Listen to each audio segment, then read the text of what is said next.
Hey, you! Yeah, you son of a Today we're going to cover the one thing that 99% of salespeople are doing wrong, and surprise, surprise, you're being way too nice. So stick around or don't stick around. I couldn't care less.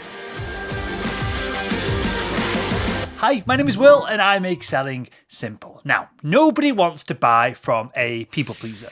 It's an absolute sales killer. We've got tons of data on this from our own sales code assessment, where we measure whether people are people pleasers, whether they aren't people pleasers, and then level this up with the success that they're having in their career. We know undoubtedly that people pleasers close less deals and have less success than people who aren't people pleasers. So in this video, we're going to take a look at 5 problems with people pleasing, including why it wastes time, how it poisons relationships, and what it does to your ability to deliver value. And hint, hint here, if you are a people pleaser, you're probably not delivering as much value as you think you are. And then we're going to take a look at how you can stop people pleasing, the people pleasing elimination framework. This highly actionable but surprisingly simple framework is plucked right out of Selling Made Simple Academy, and it's made up of just 3 simple rules. We're going to prioritize your own needs. We're going to explain why putting your needs first is absolutely key to any successful relationship, whether it's personal, business, or otherwise. And then rule number 2, we're going to shift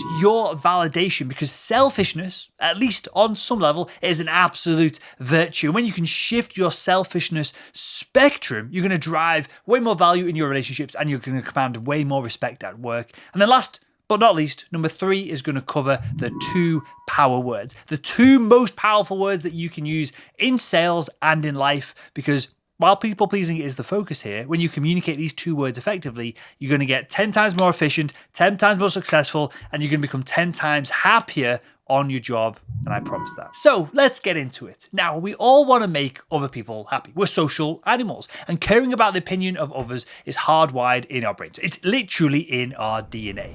But when you make the happiness of others your primary goal, it can lead to some pretty disastrous consequences. And that goes double, triple, quadruple for sales reps like you and I. So how do you stop being such a people pleaser? Well, before we get into the how, let me just really double down on this point with 5 problems that people pleasers have, and why being a people pleaser is such a bad thing in sales. Well, first off, it leads to a lot of wasted time with bad clients. And this is because people pleasers hate confrontation. And that can make it difficult, if not impossible, to really cut bad clients loose early on. This means that you're going to have tons of wasted time, tons of wasted effort, and a buyer that sucks all of the value out of you that's possible, and then leaves you high and dry and isn't doing deals that drive your commission. Next up, great relationships are built on equal value. Now, people pleasers are notorious for being taken advantage of, and that sets the foundation for a truly unequal relationship. And when equal value isn't brought to the table because of what's known as covert contracts, which we're going to cover in a second, a buyer is not going to think twice about ditching the deal at the last moment. Problem number 3 is that people pleasing leads to finding the wrong solution. Now, people pleasers are bad communicators, and as sales reps, our job is very literally to connect the right buyers with the right solutions. But since a people pleaser is so avoidant to conflict, they often end up misleading the wrong buyer to the wrong solution. This leads to just stress, hassle, disappointed prospects, refunds, and a whole lot of messing around and no commission checks being thrown in your back pocket. The next problem is that inauthenticity breeds contempt, because nobody likes a suck-up. You don't like dealing with suck-ups. I don't like dealing with suck-ups either. And more importantly, in sales, nobody trusts someone when they are being sucked up too. And when you can tell someone isn't acting authentically on the promises that they make, the guarantees, the assurances, well, all these things don't mean anything. And that's enough to leave buyers heading for the hills. And finally, your boundaries are gonna suffer. And this is perhaps the biggest problem with being a people pleaser in sales, is that your prospects, your sales manager, the people that you work with are not going to respect your boundaries. You're going to tell them that you need to be out of the office by 5 p.m, yet they're going to ask you to stay late and help them finish up on their work. And then being a people pleaser, you're going to agree. And the problem is here that your own needs are going to suffer. And that means you're going to be way likely to burn out sooner, not be efficient in your sales role, and to help other people achieve their goals when you're not achieving your own. So with all of that said, how do you stop being a people pleaser? Well, this is the Quitting People framework from inside Selling Made Simple Academy, and it's got 3 simple rules. That's it. To get rid of this behavior forever, you've just got to lean into these 1, 2, 3 simple rules. And the first one is perhaps the most important. We need to prioritize your own needs. Because if you don't make your own needs a priority, someone else is going to come along and inevitably take advantage of you. That is a fact. That is just how the world is wired. And that's why the number 1 rule of this framework is to take stock of your needs, what you want to achieve, what you want to do, what you don't want to do, and then start prioritizing this. After all, if you're not in a good place, you're not going to be able to help other people as effectively as you might. It's like in those airline safety videos. You've got to always put your own mask on before you help other people in an emergency. But to do that, it helps to understand one of the most nefarious aspects of being a people pleaser. We call these covert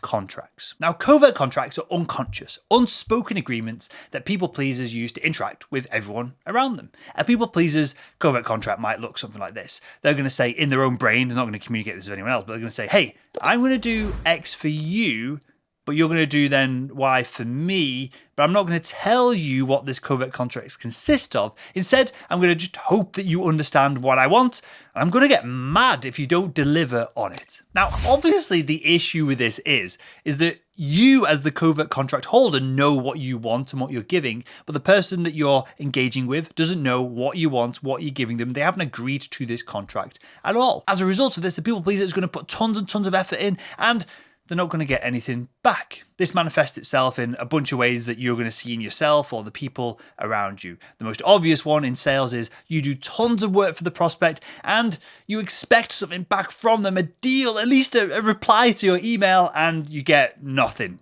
You've not agreed with them that you're going to do X and they're going to do Y. They're assuming, hey, Will must always throw this amount of effort at stuff and, oh, well, I must be desperate. I just won't reply. I'll respond when I choose to. You see it in relationships where you have men will do the dishes, the lawn mowing, whatever it is, because they're trying to get laid. You see it elsewhere in the workplace as well. People will suck up to their boss for years, decades even, only to be overlooked by someone who comes in and gets that promotion over the individual that's been doing the sucking up. So the challenge then is to uncover these covert contracts and take responsibility for getting your own needs met. If you want an exchange of value, whether it's with your husband, wife, partner, prospect, boss, whoever it is, you need to be overt about the exchange of value, especially to a would-be customer. Remember, in sales, what we're doing here is a business transaction. This is not a personal relationship. You've got to understand that having your needs met in business is part of the game. And if you're an adult and you're watching this, then you need to make your own needs your own priority. It's that simple. You've got to make your own needs a priority. Next up, we're going to stop seeking external validation. Because, and understand this, other people are often terrible judges of the value of your work. They've got their own lives to worry about, their own goals, their own ambitions, their endless thoughts and emotions. That's filling their head every single hour of every single day. So, if you do some great work and they don't hand out the validation that you're looking for and you're desperate for that validation, you want that pat on the back from putting all the work in with a prospect or from your sales manager from getting that big deal done, and then you don't get it, well, it might not be because you're not worthy of it. It might be because just the person you're dealing with didn't realize that you wanted it. Remember, people are centralized on themselves, not on you. So if you really want to be successful in life, you've got to validate yourself, not wait and beg and hope for validation from other people. When you depend on too much from other people to build up your self-worth, you're at their mercy. You've got no control of your life, your self-esteem, and the goals that you set, the dreams that you have, the things that you want to accomplish.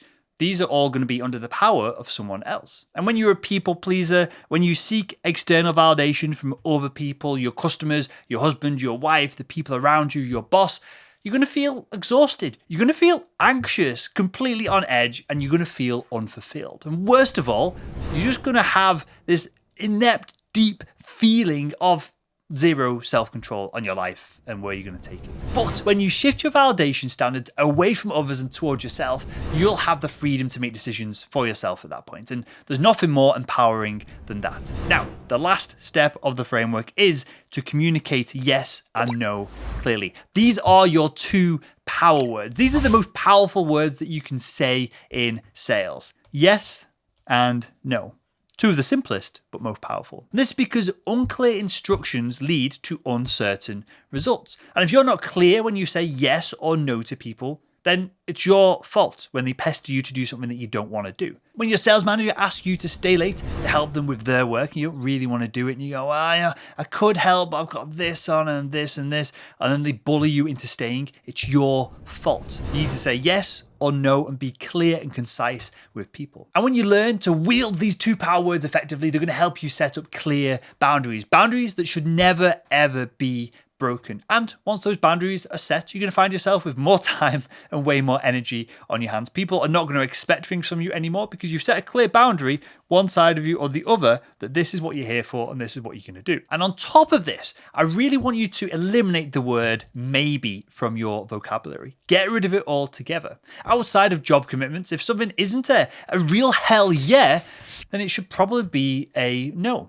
This is pretty plain and simple. And when you approach your life and your sales conversations and your business opportunities with this mindset, you're going to start weeding out these low value activities from your life, from your business, from your sales career. And you're going to start concentrating on those that are high impact. So kill the maybes and stick to the absolutes instead. So there we go, how to end people pleasing in a quick 101 video. If you are a people pleaser, you need to kill it immediately because you're wasting time with bad clients. It creates unequal relationships. It makes it harder to find the right solution for the right prospects. It breeds contempt and it destroys your boundaries. But when you stick to these boundaries, you're going to find yourself getting more done and you're going to have more control over your life. And you've only got one life to give. So start living on your own terms. Because when you do, you're going to be well on your way to becoming the best version of yourself and, of course, crushing your quota. So there we go, a bit of a motivational speech for you at the end there, but quitting people pleasing is so important for B2B salespeople.